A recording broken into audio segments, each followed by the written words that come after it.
Shalom Bapak Ibu yang dikasihi Tuhan. Selamat berjumpa kembali setelah kita beberapa lama tidak bertemu, ya, tidak sama-sama memuji Tuhan.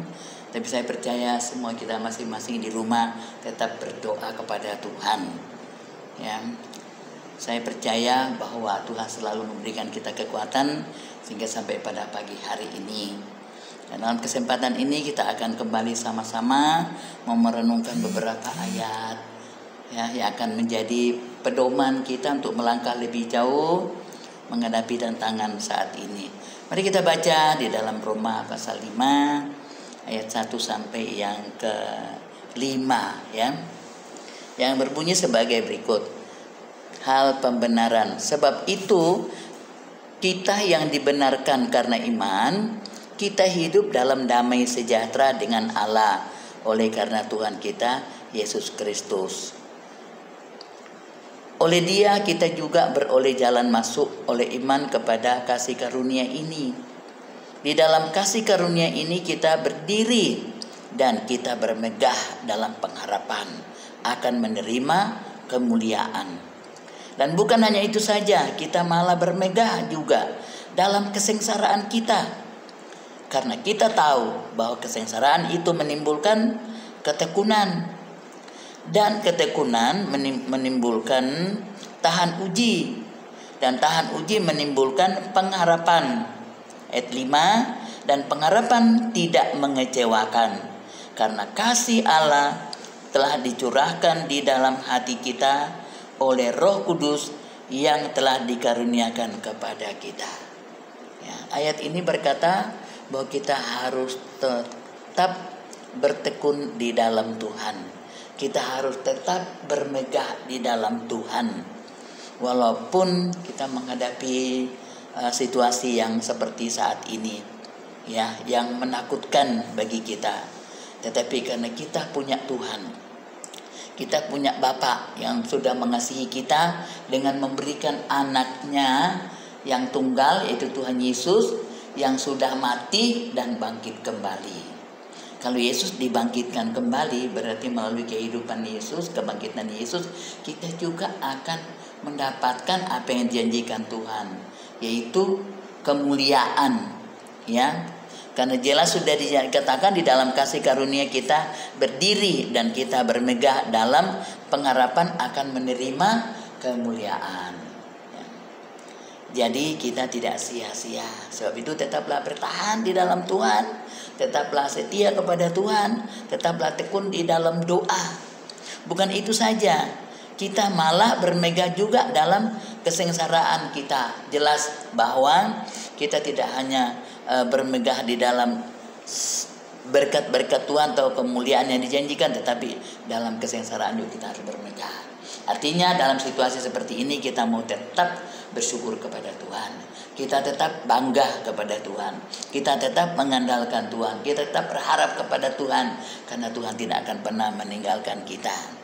Ya, kita bermegah juga dalam kesengsaraan kita karena kita tahu bahwa kesengsaraan menimbulkan ketekunan. Kalau nggak ada seperti ini mungkin kita udah nyantai Bapak Ibu. Ya, tapi dengan situasi seperti ini akan membawa kita lebih dekat dengan Tuhan, lebih mengandalkan Tuhan, lebih berharap kepada Tuhan, ya, sehingga kita semakin dikuatkan. Dan ketekunan menimbulkan tahan uji. Nah, justru dalam seperti ini kita akan semakin tahu namanya kekuatan dari Tuhan yang akan membuat kita bertahan dalam setiap tantangan, ujian-ujian yang mungkin kita akan hadapi lagi, ya. Dan tahan uji menimbulkan pengharapan. Ya, setelah itu kita akan memiliki pengharapan, dan pengharapan itu luar biasa. Karena kita tidak mengharapkan hal-hal yang kelihatan, ya, yang akan habis di dunia ini, yang akan berakhir di dunia ini, tapi pengharapan kita adalah pengharapan yang luar biasa.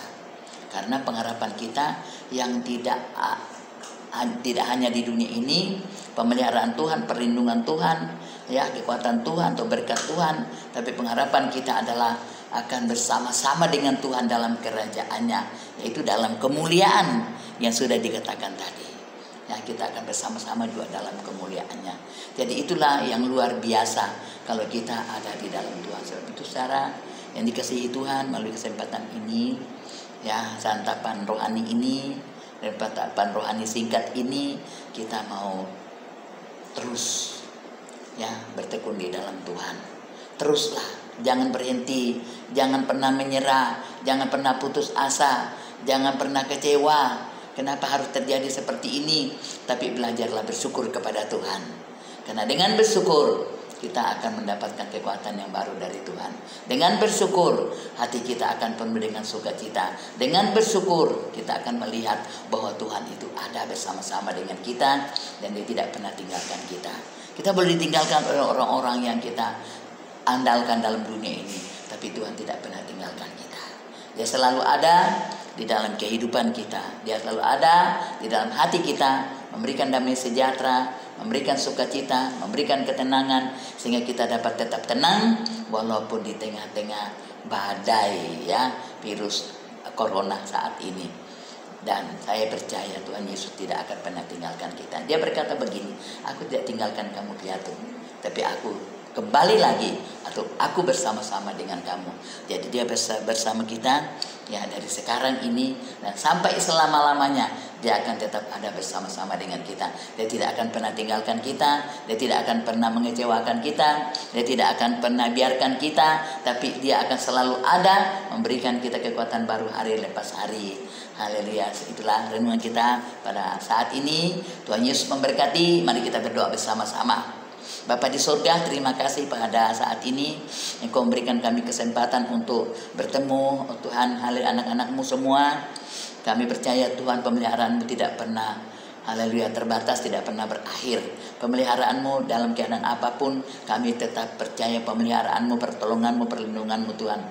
Dalam situasi saat ini Tuhan, haleluya, yang kami menghadapi momok yang besar Tuhan, yaitu haleluya, corona yang sangat menakutkan, yang mematikan. Tetapi kami percaya di balik dari semua itu ada kehidupan yang kekal di dalam Engkau. Sebab itu kami tidak usah takut, kami tidak usah kecewa, kami tidak usah putus asa, tapi kami mau tetap mengandalkan Tuhan. Kami mau tetap mengiring Tuhan, kami mau tetap percaya kepada Tuhan, karena kami tahu Tuhan tidak pernah membiarkan kami sendirian, tetapi Engkau selalu bersama-sama dengan kami. Siang dan malam kasih-Mu tetap mengalir dalam kehidupan kami. Terima kasih Bapa, ulurkan tangan-Mu Tuhan, Engkau memberkati setiap anak-anak-Mu pada saat ini. Biarlah kasih-Mu Tuhan, haleluya, tetap menyertai kami. Biarlah kasih sayang Bapa, damai dari Tuhan Yesus serta pertolongan Roh Kudus akan memimpin hidup kami sekarang dan sampai selama-lamanya. Dalam nama Tuhan Yesus kami berdoa. Haleluya, amin.